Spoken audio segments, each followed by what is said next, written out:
উনি জিজ্ঞেস করছে আনুমানিক কয় টাকা খরচ হইতে পারে না সেটা বলছো না ভাই, সত্য কথা কবা। মেডিকেলের ভিতরে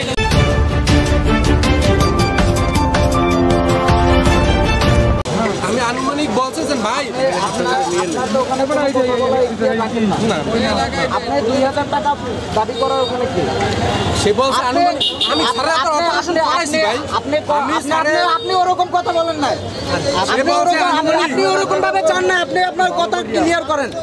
আপনি যতটা সত্যি কথা বলবেন ততটা আপনার এখানে আপনার মানিজ্জত নিয়ে শোনেন ভাই, আগে একটু শোনেন, আপনি ক্লিয়ার করেন, সম্পূর্ণ কথা ক্লিয়ার করেন। আমি নিজেই পেশেন্ট, আজকের টিকিট ভাই এই দেখেন 15/8। আমি আজকে আপনার টিকিটটা ওটা রাখেন, এটা আমি দেখবো না, আমি দেখাবো না। আচ্ছা ঠিক আছে, আপনি 2000 টাকা কিসের জন্য আপনি দাবি করবেন? লোক আছে, বাট আপনি একটা পেশেন্ট হয়ে আরেকটা পেশেন্টে কিভাবে আপনি হলো বলেন যে তাড়াতাড়ি করে দিতে পারবো, আপনি কিভাবে তাড়াতাড়ি করে দিতে পারবেন? কয় টাকার মতন খরচ হয় সেটি বলছেন? হ্যাঁ, আমি বলছি 1000-2 টাকার মতন লাগতে পারে, কারণ আমি স্যারের কাছে অপারেশন স্যারের কাছে বলে দিবেন। আমি বলি স্যারের কাছে বলে দিবেন, আধা ঘন্টা 1 ঘন্টার ভিতরে কাজ হবে।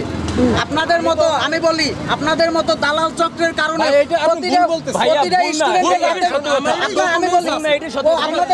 আপনাদের মতো দালালের কারণে প্রতিটা স্টুডেন্টের রাতের ঘুম হারাম, দিনের কাজকর্ম সবকিছু আপনাদের জন্য হারাম। আমার কথা কিন্তু শুনতেছেন না। স্বাধীন বাংলাদেশ কি আপনাদের জন্য এই দালালি করার জন্য আনছি মিয়া? ভাই এটা দালালের কোনো কথা না। আপনি কিসের জন্য আপনি 2000 টাকা দাবি করবেন? বলছেন কি আপনি 2000 টাকা কেন দাবি করবেন ওখানে? কথা বলছেন আপনি টাকা চাচ্ছেন না, উনি প্রমাণ তো চাই না আপনি। আপনি সহযোগিতা করতে পারবেন।